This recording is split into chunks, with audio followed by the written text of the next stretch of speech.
going to start a video today. This is called Consciousness and Tapping.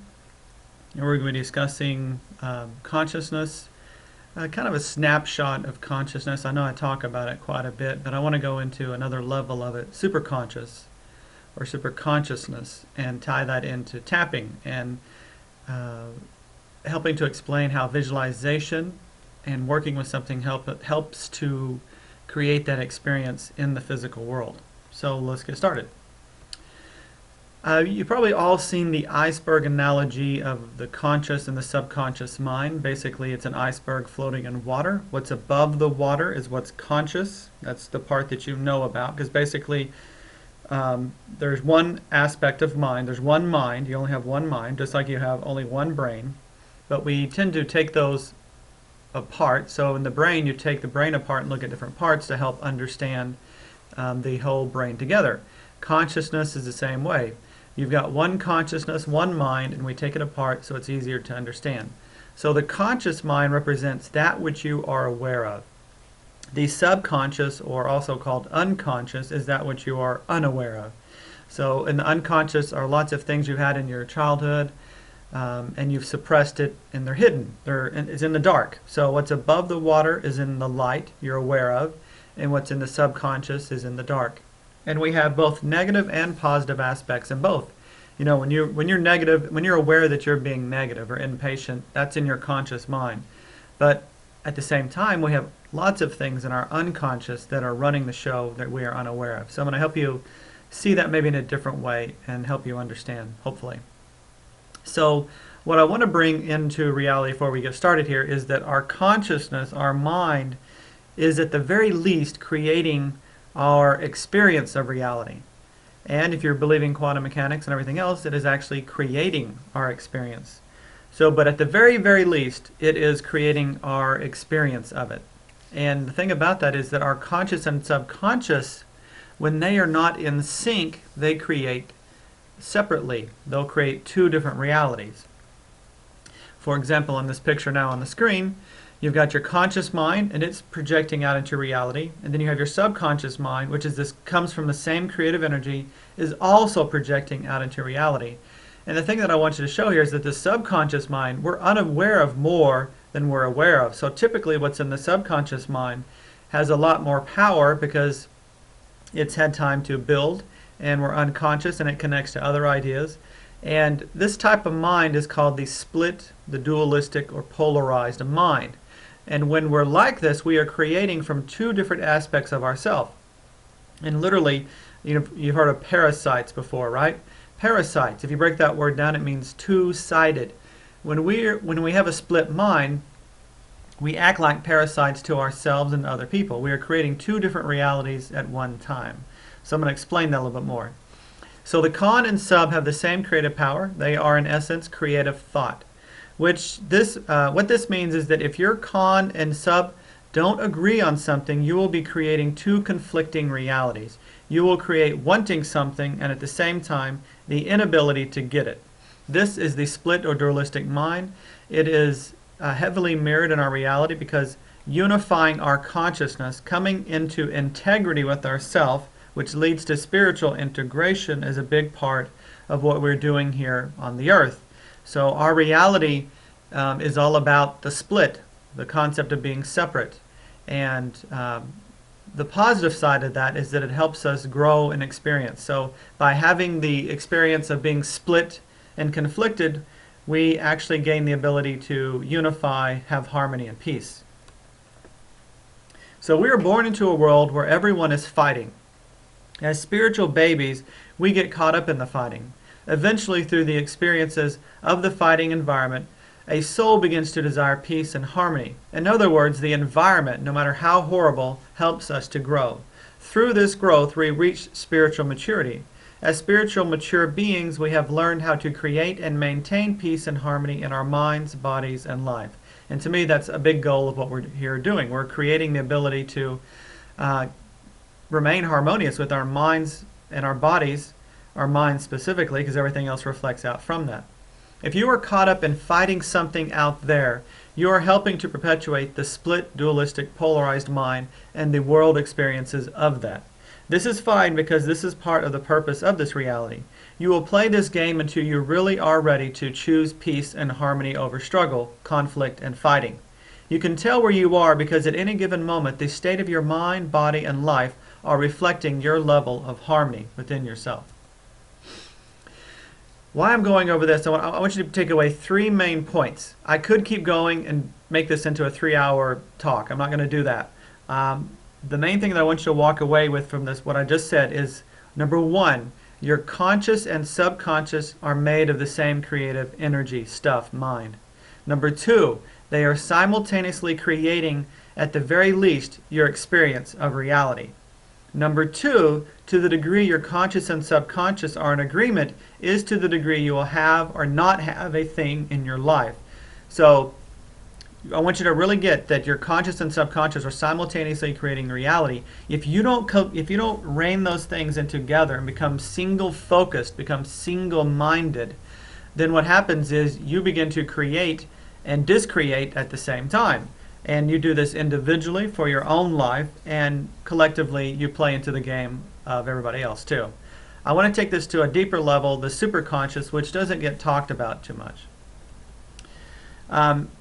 So let's get a little bit deeper. So here we have the iceberg, which represents the conscious and subconscious, but that's just a very limited picture of it. The water that the conscious and subconscious iceberg is floating in is the superconscious. And the superconscious is what connects us all. So in this analogy, the iceberg fails because the iceberg is actually giving a representation of being separate from the water. Even though the iceberg is part of the water, one aspect of it is you can see that the iceberg is solidified, frozen consciousness, and by reliquefying that, you come in contact with the super. That just came to me. I like that. So yes, there's water there, but there's also a very definite line between conscious, subconscious, and the super. So I want to use another analogy, one that's been used before in different ways, and it has to do with being the ocean and waves. And I think most of you have heard the analogy of being waves or drops in the ocean, and this is a great analogy. So here I've got the wave designed or made up kind of like an iceberg, right? But yet you still see it more as being part of the water. So at the very tip of that wave, at the very end of that wave, you have the conscious, and the center you have the sub. There's also an aspect of sub in here, but we're not going to get into that. And the superconscious is the ocean itself, where everyone is connected. Now, if we're all here at the tip of our little wave and looking out, we're seeing all these other waves. We're seeing on this level. We're seeing in separation. However, if we turn our vision inward, our direction of consciousness inward, and we begin to dive down and we look from this angle, everyone is connected. And that's part of our spiritual growth, is seeing the separation, but at the same time seeing the connection. So let me read this to make sure I didn't go off too far on a tangent. If you are focused out away from the ocean, you see the other waves as separate. However, if you simply turn inward and dive deep, you will see that we are all connected. The superconscious is where we are all connected. It is the limitless aspect of the collective, all one consciousness. So we're all the same ocean. The waves, yet you could say the waves are an aspect of the ocean. They're really not separate. So I like this analogy a little bit better than the iceberg, just because it helps the mind to bridge that reality that says the consciousness and the subconscious are separate, because we are all connected on one level. The problem is when we're out here at the edge looking at each other in this separated view, we don't get the whole picture. Now let's bring in this conscious, subconscious aspect and what I'm trying to tell you today. Now, if you can get your conscious, aware mind and your subconscious, unaware mind to agree 100% on a thing, you activate our superconscious creative energy mind to create that as a collective experience. Now that's huge, because if you take in the concept of quantum mechanics, quantum theory, that our view of the world changes it, in other words, the perceiver changes what the outcome is, then if we're seeing this in a particular way, in a collective way, and in a clear way, we create what we want to create. Instead of being out here in these separate ways and viewing all these things that are happening around us, and we're feeding the separation instead of the unity, And we're not only feeding the separation, but we're feeding old patterns that maybe we don't want to experience. So it's about being conscious of what you want to create, getting your subconscious in 100% agreement, which is kind of hard. That's the hard part. A lot of therapies, most therapies are all about getting rid of the blocks in our subconscious mind, because we can be aware we want to do something, like say you want to diet. You want to diet, but then you're going along and all of a sudden something out of the blindsides you. That blindsided is in your subconscious. If you can get your conscious and your subconscious, which means basically your complete awareness, your complete mind and consciousness, to agree on the same thing, and then you plug into the superconscious, it will be. Enlightenment simply means that your conscious mind and subconscious are harmoniously partnered. The darkness, lack of light, is either gone, and either is gone. There is actually no more separation between your conscious and subconscious and the super. In other words, this little division I have drawn here, you don't even feel that anymore. You can feel yourself as a single entity, but you also feel the connectedness at all times. So it's like being in two worlds completely. On one level, all therapy involving self-help growth are all about unifying your conscious and subconscious, which in turn opens and clears the channel between your single focus consciousness and the infinite. In other words, you begin to see and feel infinite awareness within your own single pointed mind. Here's another picture I've drawn here. Imagine it's like this huge ocean, and there's thousands, millions of waves on this surface of the ocean. Each one of these waves is an individual. So if we're caught up in our little eyes, the little tips of the wave, and we see each other that way, then we're in separation. However, if you go deep and you see the connection, things really start to change then. And when we're seeing each other as separate, that's when the fighting and everything is perpetuated. And as long as you're playing up in that game, you don't have full power, because our full power comes from the superconscious, not just our conscious mind. Because if our conscious mind had all the power, we'd be able to create things left and right. And why is that? Why does that not happen? Like everybody, a lot of people watched that movie The Secret, played with it, and I myself, and you play with it, but there's some things you just can't seem to do. And the reason you can't do those things is because you're focused out here in the separation aspect and not unifying the blocks in your subconscious, not getting your conscious mind and subconscious mind on the same page, and then connecting into your real power, which is the superconscious. And you've got to have that as a complete picture and a complete working in order to do that. And one of the best ways to get your subconscious to play along is visualizations. So visualization helps the conscious mind activate the subconscious mind and get it playing. And it still takes time. Affirmations can work too, but it's really important to play with these things to get the conscious mind and the subconscious mind to unify to the point that they are not even separate. In other words, eventually you don't have a conscious and a subconscious, you just have pure consciousness. And that pure consciousness is directly connected into the super. Let me say that one more time. When you are completely unified within your consciousness, there ceases to be one conscious aspect of you and a subconscious. There is no longer two aspects. They are melded into one, and you are simply pure consciousness. Okay, so I want to pull this into tapping. And also you could use this technique if you use Reiki and the Reiki symbols. I've been teaching this lately in Reiki class, and I really like the way it's working. We're going to use visualization to help open our consciousness up and expand it in relationship to how we can tap and see the world as maybe not so solid. So the whole concept of this is to imagine that when you're tapping on a meridian, actually tapping on the physical body, that it ripples like in this picture. And you want to see and feel if you can, but for sure imagine that the physical body, their physical body is rippling. So it'd be like this finger here tapping on somebody else's face or a finger and visualizing the skin ripple like that. I'm going to explain why this could be so important. This made me think of the movie Contact, where Jodie Foster, she has that experience and she goes out into this reality, and I couldn't find a good picture. You can go to this web, you can type in this site here, you can pause the YouTube now and write down this address, and it'll show you a little clip and you can see it better. But Jodie Foster in this picture, these two pictures here, are touching space, and it's just kind of rippling. And that's the kind of thing I want you to play with. So if you're drawing a Reiki symbol in the air, I want you to see it ripple.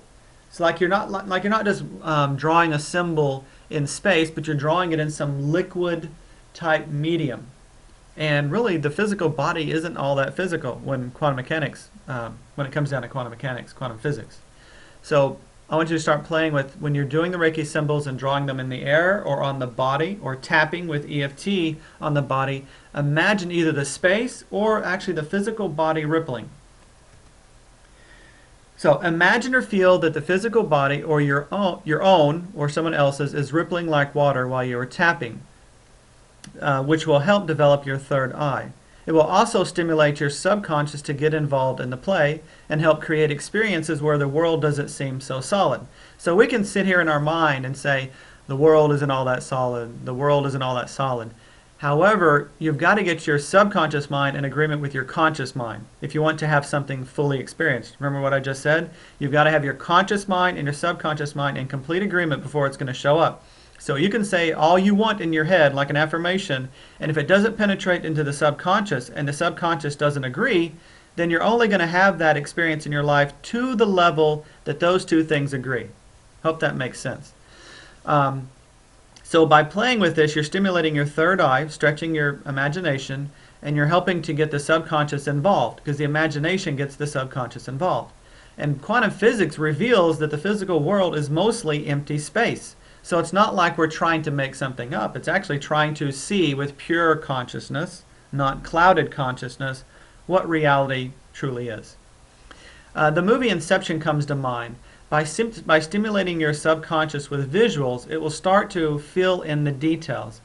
This means the more you play with this exercise, or anything else for that matter, the more you play with it, the more you will experience it in your reality. And over time, you will not only experience it when you imagine it, but it will start to show up everywhere in your life. To the degree that your conscious and subconscious mind are in agreement, you plug into the superconscious and begin to collectively create a reality according to your imagination. Whatever you might be thinking, which is positive or negative, with those of like consciousness. If you completely get this, you will know why it is so important to be selective in what you think and visualize.